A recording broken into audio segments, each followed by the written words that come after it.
Hi friends, SM two लोकगीत video channel पे आप सबके बहुत बहुत स्वागत है। जी हाँ, यदि चैनल पे नए हैं तो प्लीज चैनल को सब्सक्राइब कर लीजिएगा और बगल में बेल आइकन घंटी उसको प्रेस कर लीजिएगा कि ताकि जब भी हम वीडियो अपलोड करें तो सबसे पहले नोटिफिकेशन आप सबके मिले।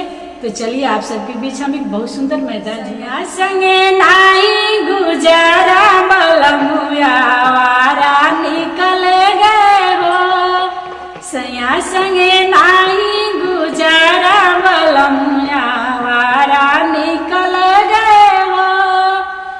सुगर सुरतिया पर बाबाल भाई, सुगर सुरतिया पर बाबाल भाई, बाबाल भाई हो बाबाल भाई। नहीं देखे घर घराना बलमुआ वारा निकल गए हो, नहीं देखे घर घराना बलमुआ वारा निकल गए हो।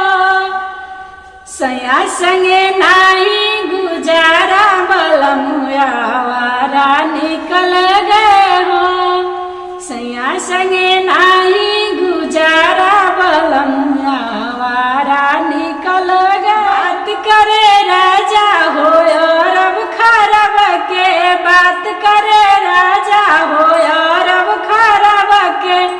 नहीं बड़े कौड़ी ठिकाना बलमुआ वारा निकल गए, सैया संगे नहीं गुजारा बलमुआ वारा निकल गए हो।